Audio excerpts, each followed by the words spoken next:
using a lot of Lapras candies to make this Lapras as close to 2,000 as possible, but I think after all the ranking up, it would cost a lot of Stardust. But hey, let me know down below, would you want me to get this Lapras as close to 2,000 as possible, maybe get it as my first 2,000 CP Pokemon? If you guys want me to do it, I would give it a go. Now, we hatched a lot, it felt like a lot of eggs last episode. They all just popped off right at the beginning of the video. We've got 2 here that are stupidly close to hatching. A lot of 2, a lot of 5k eggs. And as I've mentioned, the 10k eggs just seem to be quite elusive at the moment. We just can't seem to find them, unfortunately. But hopefully today, if we restock on eggs, we'll find some 10k ones. Now, at the start of a lot of these episodes, I go through a lot of the Pokemon that are close to evolving, that I need a little bit more candies to get there. And today we're going to be doing some of those big evolutions and even some normal evolutions and using this calculator that I told you guys about. So on my phone right now, I'm on a website called PokeFind. As you can see, it's currently in beta. And as soon as my Pokemon videos started blowing up, I was really interested in working on a website that all of you guys could use to not only find Pokemon, but get useful data about Pokemon Go.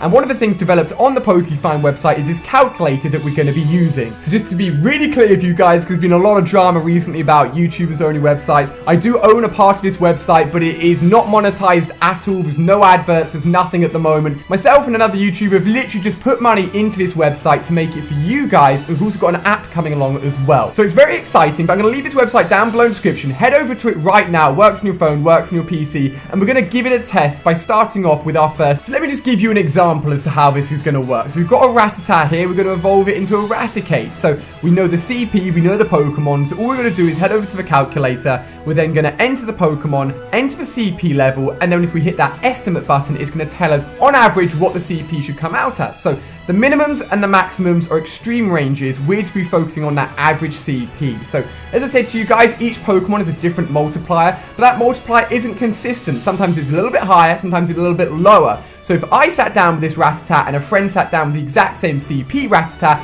we will come out with slightly different Raticates because that multiplication could go up or down a little bit. And this is where the calculator is really going to help us out and let us know if we've got a better or worse evolution than we should have done. So the average for this evolution will be 681. So we're going to go back into the app now. We're actually going to evolve this Rattata and we're going to find out if we've got an above or below evolution for this Rattata. So guys, here's our evolved Raticate at 697. And if we go back into the app, we can see that actually we've got a slightly above average evolution there with our CP coming out a little bit higher, which is awesome. So I'm going to do this a few more times with some bigger evolutions just to show you guys if we can get lucky or unlucky. So next up, I've got a Paris. I've got over 50 candies. So we're going to evolve this into our second Parasect. It's starting at 519, so let's enter that on the website. So the average is going to be just over 1,000 CP, 1,007 to be exact, for this Paris evolution. So let's give it a go, and fingers crossed if we can get above that average, we'll get over 1,000 Parasect. So we actually got unlucky there. This Parasect came out at 992, which means that actually statistically it's gone a little bit below what the average multiplier should be for that evolution. So without this website, we never would have known that. So I've got one more evolution for you guys. Look how many Venonat candies I've got. I can do 2.5 worth of evolution. This is a 600 CP Venonat that we caught yesterday just as we turned 23. So the calculator is telling us that with a 600 CP we should be coming out at around 1,140. So it's time to evolve this bad boy, and I would suggest to you guys that before you do any evolutions, you always jump onto this calculator. It's going to give you a really good idea if you got lucky or unlucky and how that evolution has turned out.